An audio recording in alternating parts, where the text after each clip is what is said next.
And welcome everybody to another edition of Historical Geocaching on the Road with geocacher Tina Photobug from Chattanooga, Tennessee, currently travel caching in Sacramento, California. Today is very exciting for my last full day at Sacramento. I'm heading back down to the old Sacramento area. My dad and his friend and I are going to be visiting the California State Railroad Museum. I've always enjoyed trains, and I'm really excited to have a chance to visit this museum again, so come along with us as we explore, discover, and visit the California State Railroad Museum. Toot toot!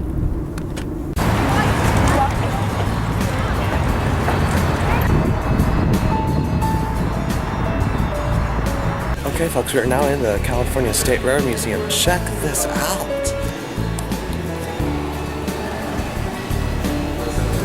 Really cool Governor Stanford train right there. Looks over there, they're talking about how building up snow sheds in the mountains there.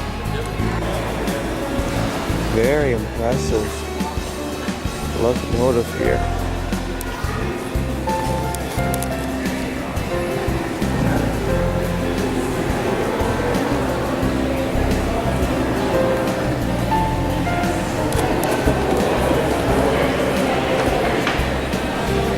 This one day I'm in the building of the Transcontinental Railroad. They laid 10 miles of one track. Big record there. One thing you might not know is besides being the western terminus of the Pony Express, the Sacramento was also the western terminus of the Transcontinental Railroad, Central Pacific, built from here to Promontory Point in Utah, and the Union Pacific built from Omaha to the Promontory Point. So big train country here as well. Here's another really cool locomotive. See along here. It's Virginia and Truckee.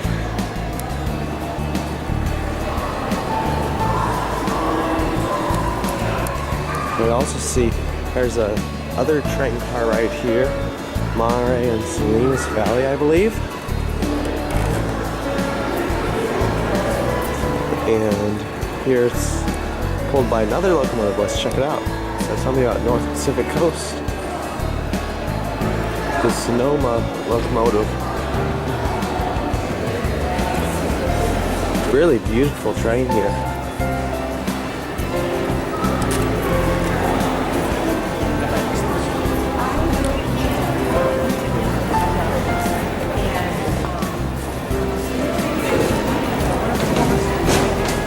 Neat. And here we're just on the other side of that Sonoma train.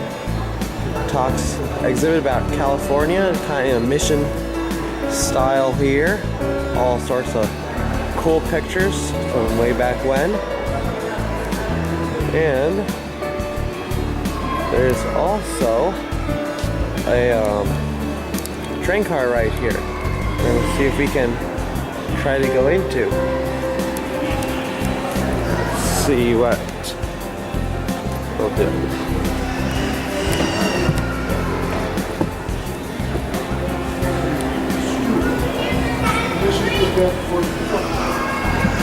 Don't know if we can actually go in it, but you can at least see the outside. I think that's interesting. It's called the Georgia Northern. I actually live just a few minutes away from Georgia. It's I guess a private railroad car. There's all sorts of cool exhibits here. I'm not taking the time to read right now. They're pretty cool still. Okay folks, we are now left that Georgia Northern private train car. You can see here is a pretty cool information little desk here at the California State Railroad Museum. And check what I see out here. It's pretty neat. This is what I'm pretty sure it's kind of an icon of this museum. It's a cab forward steam train. Really neat train. Look at that. I can't even fit this all in my video camera. But you can see all the way down here. See the tender Southern Pacific. And kind of front of the train, I guess, there, or maybe it's the back. Anyway, I saw some stairs. We can head up into the cab ourselves, so let's go head on up into the cab of this really cool cab forward train. Here we go.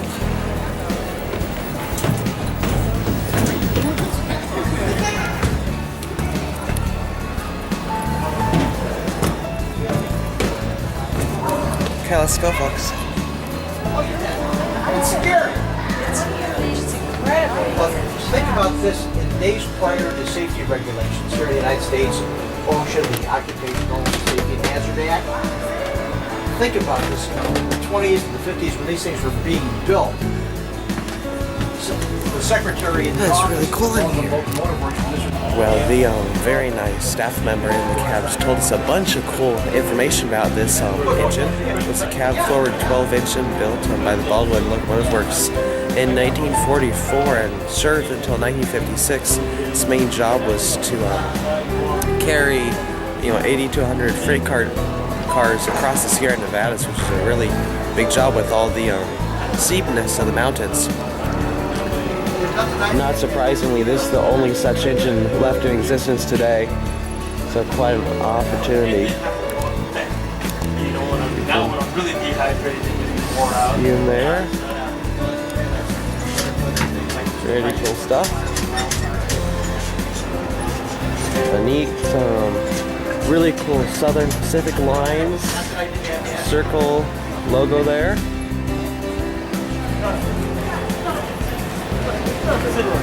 And some more trains we'll be checking out soon. Okay, we have now descended from the cab forward locomotive.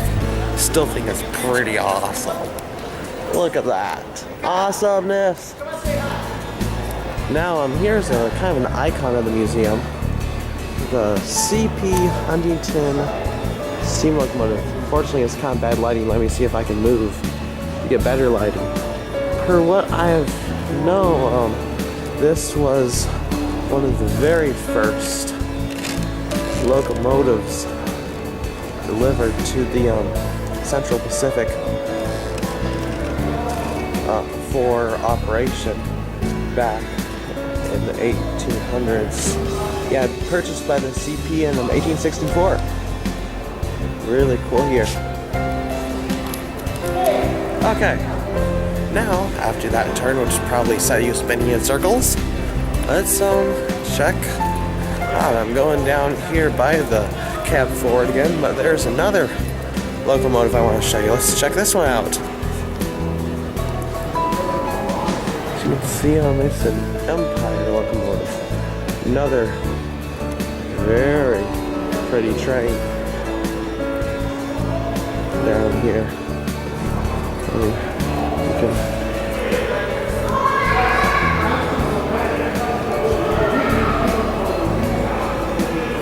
Pretty cool. I'll have to take some pictures.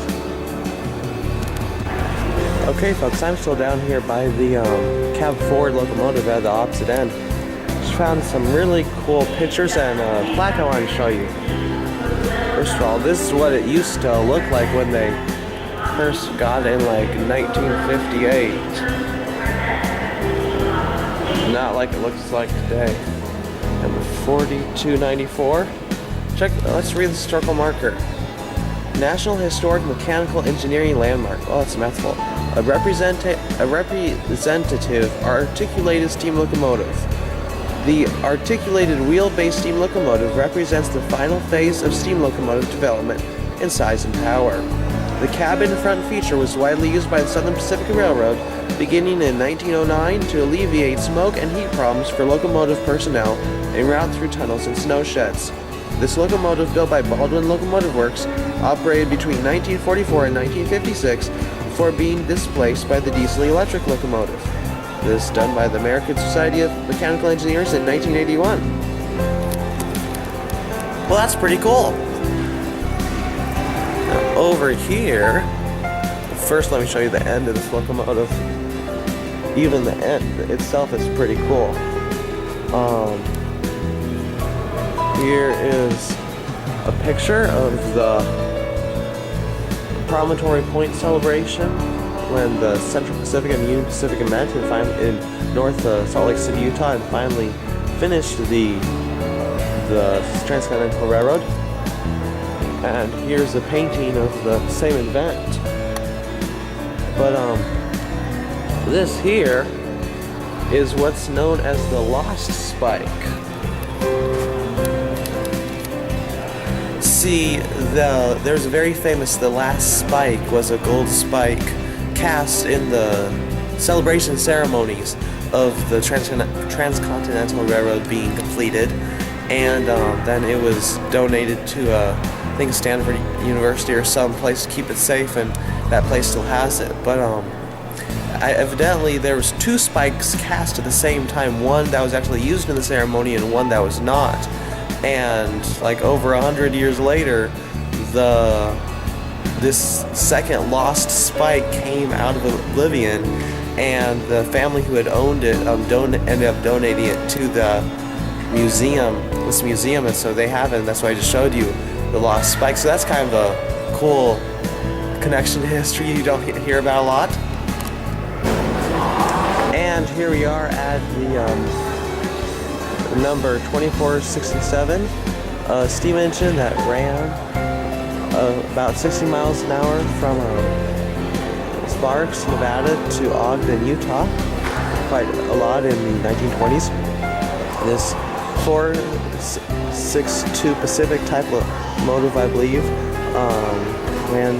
could attain speeds of up to 100 miles an hour, and the engineers liked how well it worked, but the passengers also liked its high speed, and it ran, I said, a lot in the 1920s, but also from 1900s all the way to the 1950s.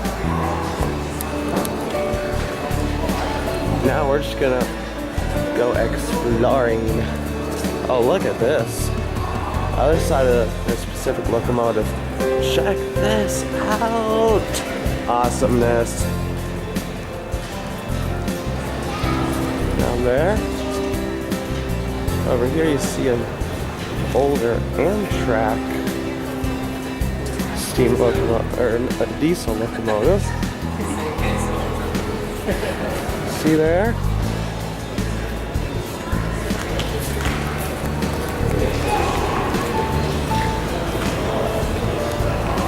Here is Union Pacific caboose. That's pretty cool.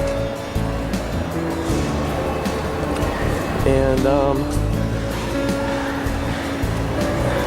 a dining car here. Looks like we can go on it. Let's go on it then. Here, there's several railroad cars we can go in, and it looks like the entrance is up here, so let's hop on board.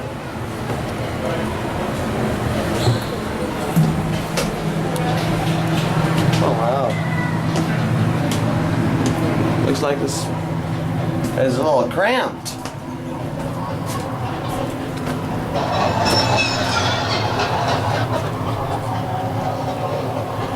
Feel like it's swinging back and forth.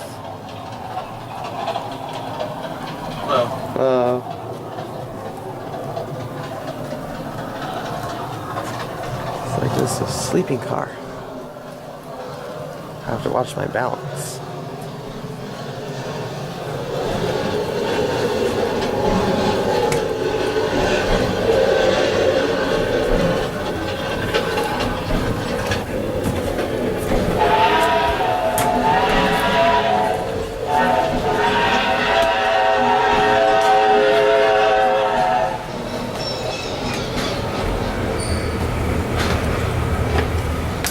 Well, that was cool. Here, let's take a ride on this, or tour of this cool dining car.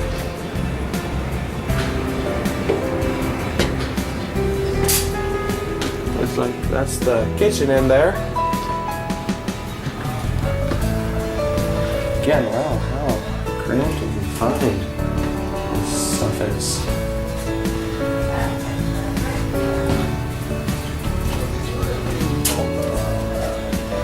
Oh wow, check this out, guys. That's an Amtrak in the 70s when they had some money to some Amtrak. Oh, okay. Nobody can afford to do this any longer.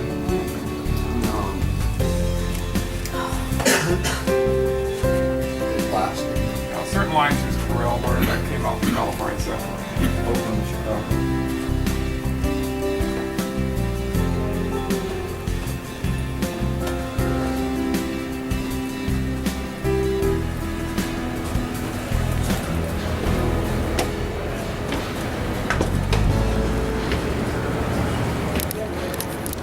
Well, that's pretty cool. Well, you'll see behind me, folks, I am now in a upstairs in the California State Railroad Museum. Really cool Union Pacific Transcontinental Railroad exhibit, and talks about how President Lincoln and the Civil War and the building of the Transcontinental Railroad are all interlinked and intertwined, and just it's really neat because I forget how much a part the Transcontinental Railroad idea had to play with the Civil War and President Lincoln. A little bit more on Sacramento train history. I forgot to tell you earlier. Basically, it was in this city. Well, not only did the Transcentral Pacific, which was the western railroad part of the Transcontinental Railroad, start from, but a visionary civil engineer, Theodore Judah, he had the idea of the passes of how to plot the railroad through the Sierra Nevadas.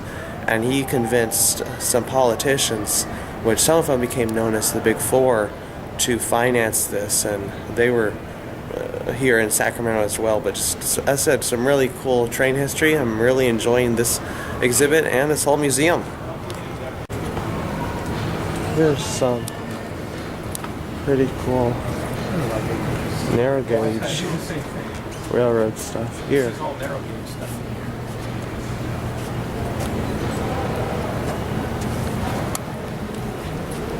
Kind of cool. See some narrow gauge rolling stock. It looks like the engine is right up here. Oh wait, this is pretty cool. There's a mannequin guy in there. Southern Pacific Lines. This is on the Nevada Short Line.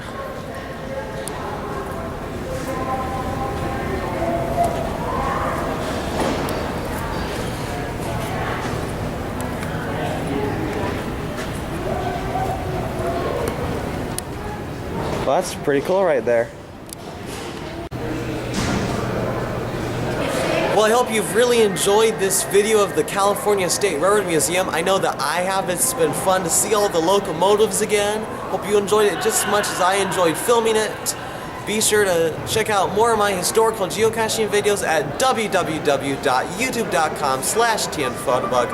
And until next time, this is Geocacher TN Photobug signing out. I'm having a blast with the past.